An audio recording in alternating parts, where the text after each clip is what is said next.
Bonjour et bienvenue, fidèles internautes, téléspectateurs, bisika banso bozwami na monde entier, totombeli bino, bolandi pe boye malamu une émission na biso to ko bengaka vraiment éveil de la conscience patriotique o ezali bongo présenté na mwana mboka Exodus Lukombolema o bolingaka vraiment mingi bandeko.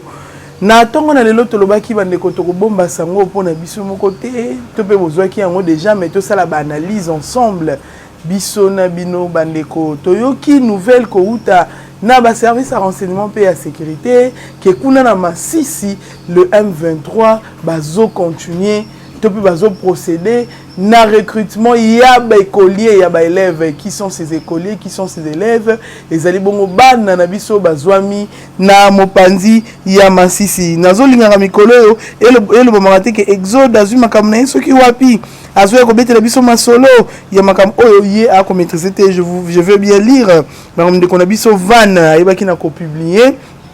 Je voudrais qu'on arrive à les lire ensemble. Après avoir subi les défaites de FRDC, le M23 recrute de force les élèves à Masisi. Le M23 aurait procédé au recrutement forcé d'élèves à Kinshasa. Ici, on dit c'est plus de 80 km à l'ouest de Goma, territoire de Masisi. Selon le service de sécurité, les écoliers seraient formés rapidement déployés et visible dans certaines lignes au front à Rutshuru. Bazo recruté bana na biso. Au bazan na sol congolais to koloba bana ngo baza banani mais comme ils sont sur le sol congolais baza bano tondima kozwa déjà bano babotami sur le sol congolais bana classe pour na quatre bon mixage eza il y a même les enfants de congolais c'est-à-dire il y a ba tribu oyo ezali et tira bon origine nango na Congo. Nous devons en parler également balobi. À en croire la société civile, le M23 prépare une attaque d'envergure.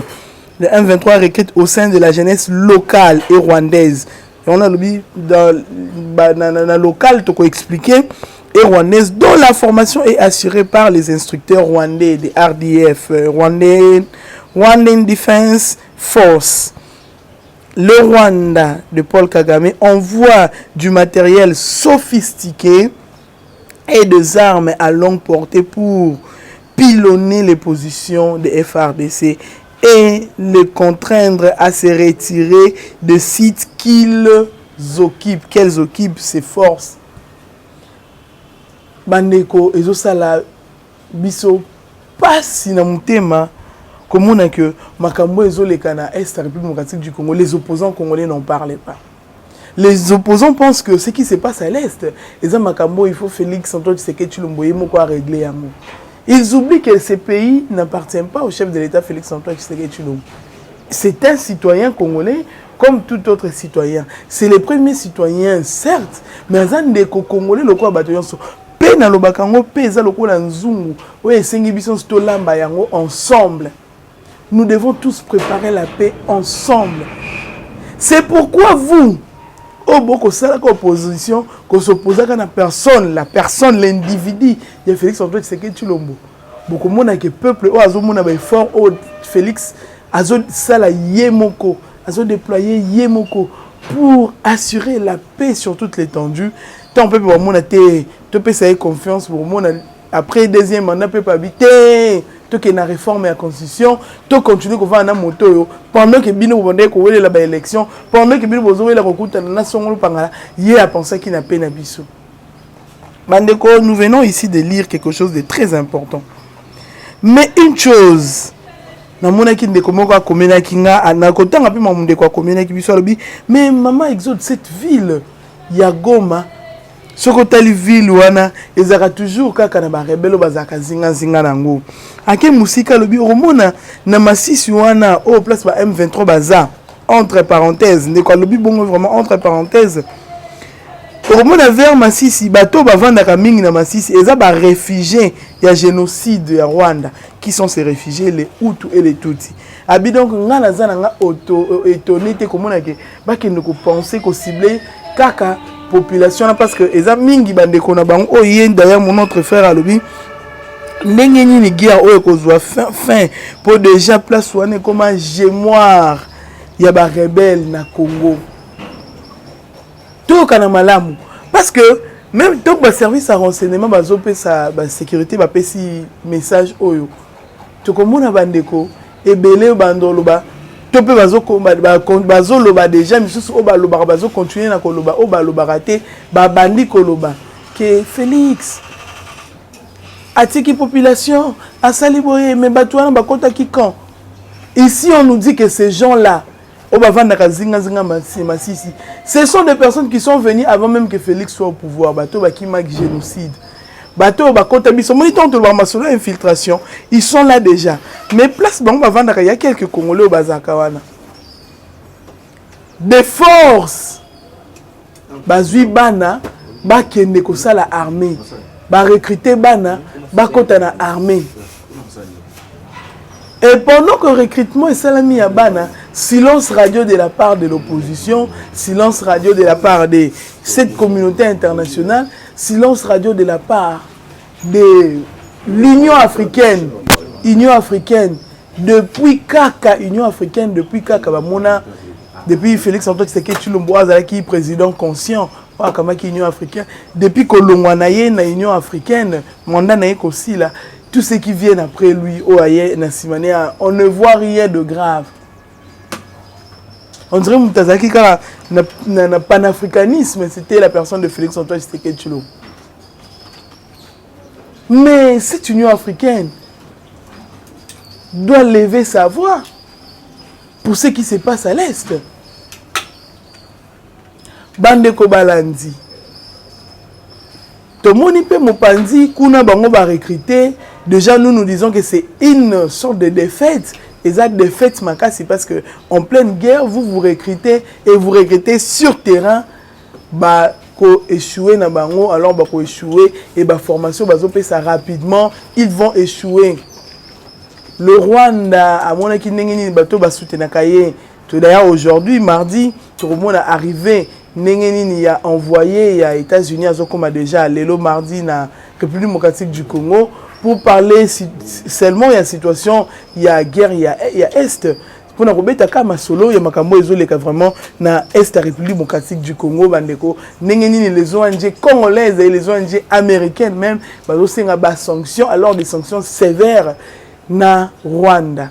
Le Rwanda, nous devons également le dire que Rwanda, grâce aux cotisations, aux subventions, il y a des subventions sans ces subventions, Rwanda a vivre à bénéficier de 50%, il y a des subventions, 50% il y a la République démocratique du Congo. Mais maintenant que nous faisons des lobbying pour que c'est Rwanda, c'est lui l'agresseur, pour c'est Rwanda andimi utilisé pour attaquer les africains. Sony la communauté internationale parce que quelques pays non. Même nous, la conscience congolaise, tant conscience congolaise et la Moukaki, pour contester, pour manifester et chasser sur le territoire congolais la MONUSCO. Et la Moussi Bango va perdre 1,5 milliard, mais aussi Congo à l'Iroézo Kene. Le col a déjà tout le monde sollicitation. Il y a Russie, il y a Chine qui a accompagné Congo auto-sanctionné.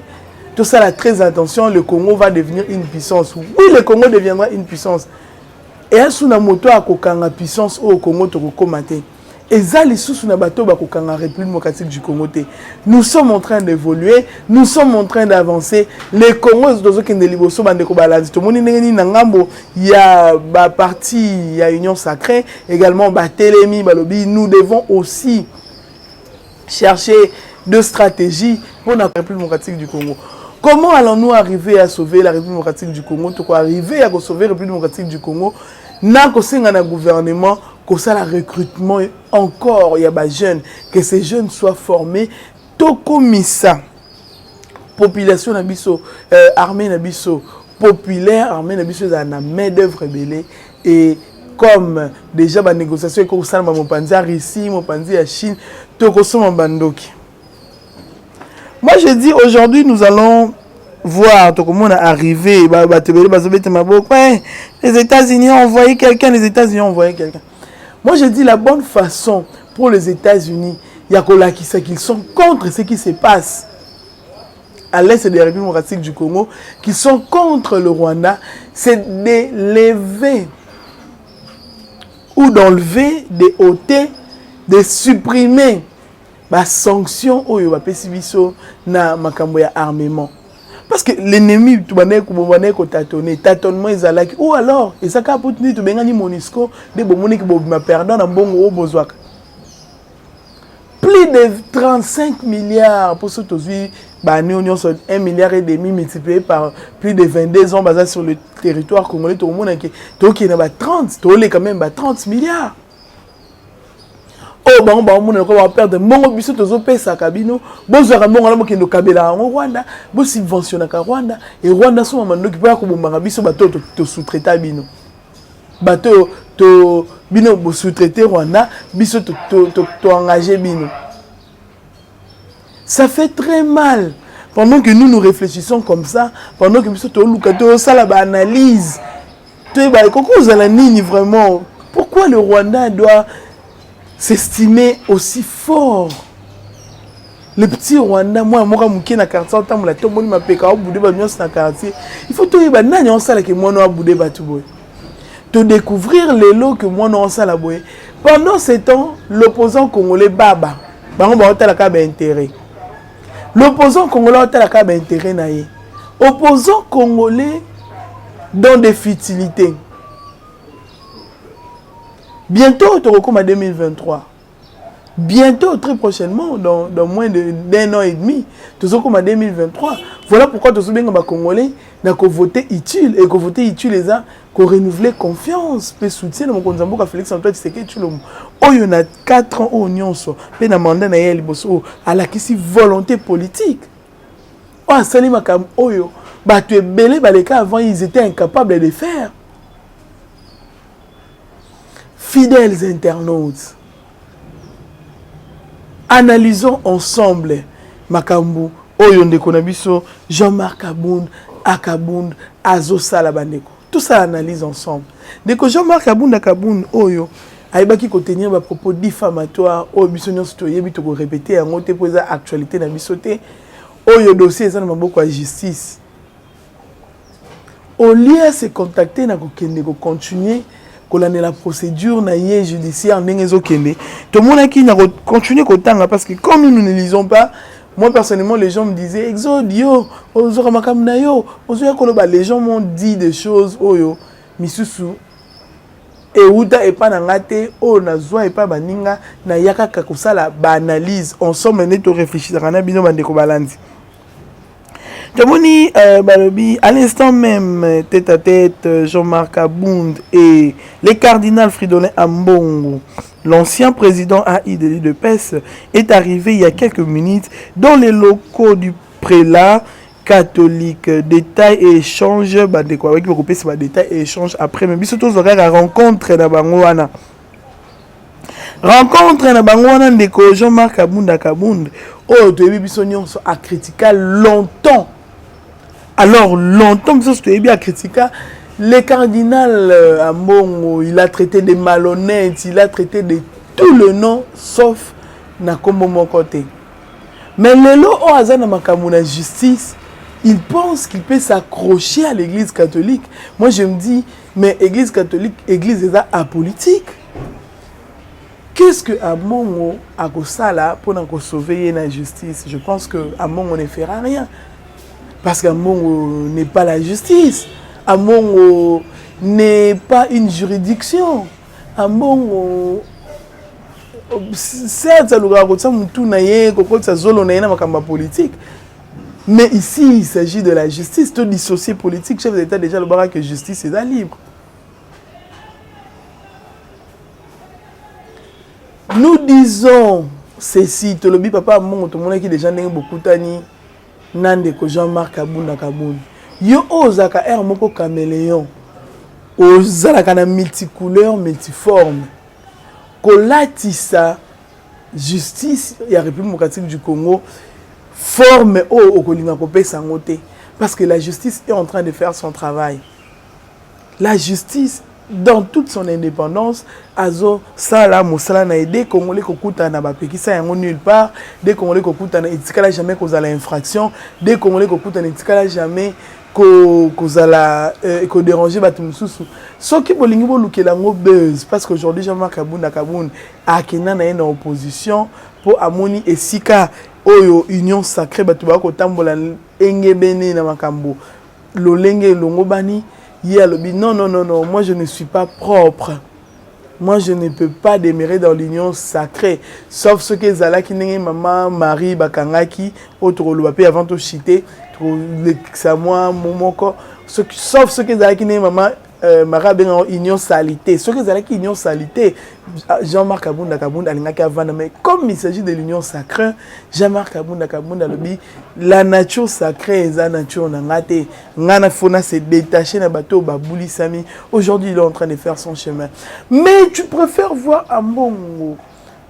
Au lieu au la ta déclaration, même temps au la déclaration na yomoko les grands jusseurs. Pourquoi les grands jusseurs? Parce que mon konzambo a fait exemple c'est que tu le m'as dans landa ko ya tongate.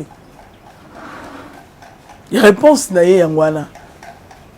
Moko e biyano to kopesa ka ye to kolembate za que tu l'appelles jusseur pendant que ce jusseur n'a pas une maison propre. N'habite pas une maison oyo eza luxe le quoi oyo zo vandango. Pendant que tu as le babongo mon konzambo ka vananda ko batonga et pas ya Mobutu. Mais toi, tu t'es construit une maison, na 2 ans seulement, attaque aux Alaki vice-président de l'Assemblée nationale, au Yaki Kokomango presque une année après, c'est-à-dire 1 an. Otongi maman na bijoux, maman na école, au Sali Makambo, ebele na temps au Yamoké record. Aujourd'hui, nous n'allons pas répondre à Jean-Marc Kabunda. Focalisons-nous dans ma solo Tozobenga. Éveil à conscience patriotique. Bande koto la musa conscience. Bande kona biso bozwa mina mopanza masisi, mopanzi ba ruchuru kuna place makambo eko leka bande ko to sengi na bino tango moni ces gens là ba eko zwa bana. Prenez aussi le temps ya ko yebisa ka bana ndenge bango ba infiltrer biso. Vous êtes vous aussi capable d'infiltrer ces gens. Parce que là ce qui ba formation est comme le biso est solo. Le vin est tiré to melango na musikoyo mais to koyeba biso nyonso comment patriotisme et kotomo makati na bana. Voilà pourquoi nous invitons na ba parents congolais nyonso na ba famille congolaise nyonso tozwa ka ton côté ko sensibiliser ka bana côté ka bana ba notion ya patriotisme pe ya civisme ba notion ya amour ya mboka parce que tongo to lingi mboka na biso ba ko ba recruter les rebelles ba koti ndenge ba comment kota ndenge MONUSCO alaxa bango ninga kokota. Parce que la MONUSCO est là, l'armée est là, le service de sécurité des renseignements sont là, mais ces gens-là sont quand même arrivés à nous infiltrer. Ils nous ont infiltrés, Bakoti. Bakoti, Tétolo Bakota, parce qu'ils sont là depuis. Brassage et Koti Sabango, mixage et Koti Sabango, AFDL et Koti Sabango, RCD, donc Bakota na Balulenge, ils sont là. Mais sous bazala ba pasteur ba makenga na nyonso ba pasteur ndeko borki ma vinga l'autre fois baki to kama ndeni batuana bazalaka ba pasteur batuana nyonso bazalaka ba pasteur. Et ces pasteurs maintenant baye ba teibino boye nzambe Yesu. Oui, mais vous aussi prêchez le patriotisme aux enfants pour que tout les longs de makambo et salami oh ya ko zobana de force le quoi la société civile azana e baba le quoi la communauté internationale kangine munoko misel na e baba pe aveugle. Mais vous les parents dites aux enfants infiltrez également ces gens. Bon infiltrer bango. Nous condamnons tina énergie à souka Oyo Rwanda Zosala, parce qu'on dit ici que ce sont des commandos, des officiers rwandais qui sont en train de former ces enfants. ba tactique nini, ba stratégie nini, armée na biso pa ko ça en place bandeko. Tozonga pena na poto ko beta masolo biso na biso bana mboka. Quelles sont les stratégies que notre armée est en train de mettre en place pour que biso peto comme à niveau ya que to katisi na ngamba Rwanda, to recruter pe bana na bango par de force. Un morceau te vandi et ça la biso. En tout cas, pas si patriotisme, ils ont matabiso à mon gozo, pour ça, au déchiré bilama, mais tu y moko comme adjudant, y moko comme lieutenant, y moko comme union, y moko qui na front, y moko c'est multiplié. Juste pour ne quoi attaquer ces groupes armés. Voilà pourquoi tu as vraiment na bande qu'on a biso nyonso, ba kongoma ne bisika to zoami. Tous à l'animer na patriotisme, tous à l'animer na civisme, tous à l'animer na amour ya mboka na biso po bolingo mboka na biso ndeko sala bandeko to kene mosika bolingo mboka na biso ndeko sala tolonga la guerre en République démocratique du Congo, la guerre à l'est de notre pays. Tokolonga ngo na kosakanate, tokolonga ngo na boete, tokolonga ngo kaka soki toza ensemble. S'il vous plaît bandeko, tozala bomoko, totikate mungunia à côté la biso, totikate mungunia à distraire biso. Nous devons nous mettre ensemble, réfléchir sur des questions importantes, réfléchir sur des questions stratégiques ou écologiques sabiso na bitumba minene oyo, et nous allons minimiser même l'impact de cette guerre. Nous allons réduire na néant le Rwanda et ses groupes armés. Nous allons vaincre cette guerre mais tokolonga ngo na division de tokolonga ngo kaka na bolingo. Tala ba opposant congolais bandeko. L'opposition c'est bien, tout le monde. La femme la mieux éduquée, moi so a Tony Sami na éducation, na bolingo ya ba maman congolaise, na bolingo ya peuple congolais, maman Denise Nyakero, ou a recadré maman Marie. Elle c'est maman Marie, critiquer le pouvoir, critiquer la gestion, critiquer le lengue politique à Ndeko Félix Antoine Tshisekedi Tshilombo.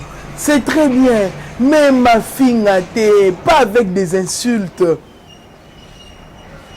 Mais si tu critiques la gestion à Kabila, tu bengaye de tous les noms.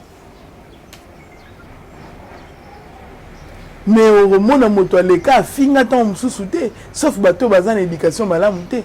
Ceux qui te le Kabila qui n'a pas bot, tu fingiété. Ceux qui te le Kabila qui a tali morphologie, Canada morphologie, on dirait des personnes différentes. Tu fingiété. Ceux qui te le Kabila ayaki yemuta sali que lelo insécurité na est la République démocratique du Congo et koba na koba ndenge zokomba. Eh ben, to fingiété. Mais on a vu neni décidé balati saki maman ya bato ber. Et puis président décidé le quoi wanga na ndenge bato suba wanga na ya sali même Paul Kagame asali. Non, mais tout le monde, Martin Fayulu va vendre un Paul Kagame va réfléchir de la même manière, Tony. Paul Kagame, tu as un militaire congolais, il y a militaire, 2 militaires rwandais sur le territoire congolais. On y a un Takara, pour tout le été, ça les déclarations, va récupérer les militaires dans le territoire congolais. Bah, côté qui par infraction, bah, pour moi qui va côté qui a une violation. Bah, violer qui a intégrité territoriale et souveraineté en Bokanabiso, ils sont en train. Bango oli babeta kara babeti karaté balakisa qui est la première phase. Oui, l'accès que l'armée rwandaise et Paul Kagame particulièrement bazana sima makambo. Nenge moko mopanzi ya Fayulu. Maman Marie a finga papa Mbosso, a finga l'autorité, a fingi maman Denise ensemble avec son mari. Mais pendant que hier azo finga bongo bakangi Fayulu lui va libérer maman Marie, va libérer membre ya SID. Donc on conclut que Yonde SID au tindaka maman Marie a finga bato. Aujourd'hui maman ba yeko rééduquer na ki monkolo maman azu éducation ya kitoko pe maman ko finga ali sous-souté a copé ça exemple, a copé ça conseil, à couper ça ndakisa na ba o batikali ba continuer encore finga batu kino mokolo na lelo. Eh ben fidèles internautes, vous avez été vraiment nombreux devant. Popos téléviseur à nous suivre. Tolobi bolingo po na mboka na biso nde ko sala ke makambo nyonso échanger pour que mboka na biso ekende vraiment musika tozo senga merci pe tozo loba longonia mingi na ministre affaires étrangères papa Lutundula Christophe o ko sala mosana e malamu mingi o akoti vraiment na kati ya vision mokonza mboka oyo lelo to moni diplomatie agissante mokonza mboka et aussi à travers il y a le VPM Christophe Lutundula Lelo, tout le monde République démocratique du Congo comme monter en puissance sur le plan diplomatique. Tout le monde la MONUSCO, Azalaki mal à l'aise. Tout le monde les États-Unis dans l'agitation, les ONG Lelo dans l'agitation, on va se mettre ensemble avec les ONG il y a République démocratique du Congo. Pour ONG il y a paix pour il faut sanctions dans Mopanzi à Rwanda. Ça c'est grâce à la diplomatie. Toujours grâce à la diplomatie, tout le monde qui la Russie et la Chine balobi bako accompagner Congo même na koso mando qui attaque autoza sous embargo. Tout le monde qui nini passage na les Nations Unies, comment il a été ferme, comment il a tourné sur parole. Tourné sur ces gens na malobanaye. Comme un fin diplomate, n'est diplomate à l'obar, diplomate à Zalaï, azo sinika na maloba melongier koseka. Merci beaucoup na papa Christophe Lutundula pour na musala malamu. Oyozo kubana kosala aux côtés du chef de l'État pour na ko redorer image mboka na biso. Lelo to moni ba ambassadeur ba kobi ko foot ba ambassade oyo ezali ya République démocratique du Congo, les missions diplomatiques qui se trouvent partout dans le monde. Aujourd'hui, ils se plaignent plus. Ils ne se plaignent plus. Comme ils se sont plaints pendant 18 ans, l'ambassade de comment qui va maison de passage, l'ambassade de comment qui n'a le bacango, bandekona yebi pourquoi nous on a vécu en Afrique du Sud, tu yebi makamboana, tu kena ma Mozambique, tu yebi makamboana bandeko. Okukuta na ambassade place fumbo bakata ki lobby, lokola mama ki ndara kitara moi ça diplomate na kata valise diplomatique aina fumba sika, mbisa maya moto moko, des choses comme ça. Recoute on a ambassade de comment qui place ba cop place au motoza pour ça comme la bière ya local à Congo à Kozwa et ambassade de perdaki ba vertu nango ba ambassade et perdaki ba mission nango tebi bisonyo so ba mission une mission diplomatique à Zalaka nango il y a représenter sa nation, il y a protection, il y a ressortissant un beau canaillé, protection à intérêt, biloko wana nyoso to yebi ba négociation et tout. Oh moko to bo to tsaka entre parenthèses, il y a to kanyango wana ikenara mingi na quand il y a sécurité et renseignement, mais aujourd'hui nos ambassades bazongeli misana bango lolenge et longomani ndenge ils ont respecté vraiment convention bongo vandisi ni beaucoup il y a diplomatie convention oyo et le belakamakambo il y a droit consulaire. En tout cas nous disons merci beaucoup à son excellence, nous disons également merci à son vice M. Sami Adoubango qui est également en train il y a que soutenir Mokonzamboka Félix Antoine Tshisekedi Tshilombo. Là on parlait de la convention de Vienne. Oh, il n'y a pas que soutenir Mokonzamboka Félix Antoine Tshisekedi Tshilombo. Na vision ya corridorer la diplomatie en Mboka na biso, corridorer l'image en Mboka na biso sur le plan diplomatique. Merci beaucoup à ces grands hommes, ces deux grands messieurs, c'est des grands diplomates. Pour la fierté, il y a Mboka na biso. Bandeko balandi, ceux qui vous l'ont dit, Naboke Bignonso, c'est parce que l'ingénieur Bertin Mutombo et l'ingénieur Francis Kapena, qui n'a pas na Sima et à caméra, pour na kolamba image et les canings bozoleka, ezoleka Naboke Bignonso. Tolobi soki yesu azonité to kuta na prochainement on a des éléments nouveaux pour s'entretenir. Le numéro de téléphone c'est le plus 243 89 97 67 078 plus 243 89 97 67 078. Nos enfants masisi place ba comme mabino bolata patriotisme to sengi na bato nyonso bakufa pona mboka to sengi na bafumuki mbangu to sengi na milimo oyo etambolaka vraiment nande konabiso bande konabiso lokola ba Lumumba ba esprit wana nyonso batambolaka na bango bakota bino pour le patriotisme et matabino de manière à ce que bon infiltrer les M23, bon infiltrer l'armée rwandaise et tokwesa Rwanda et longo na bino attaque baki na violation, il y a droit, il y a protection, il y a bana les Nations Unies silence radio biso tolobi lokola bazwi bino. Nous espérons que les dieux tout-puissants Zambo atambola na Congo, akotambola na bino, l'infiltration et ko sala mala mingi. To kotali miko mizali koya, merci beaucoup.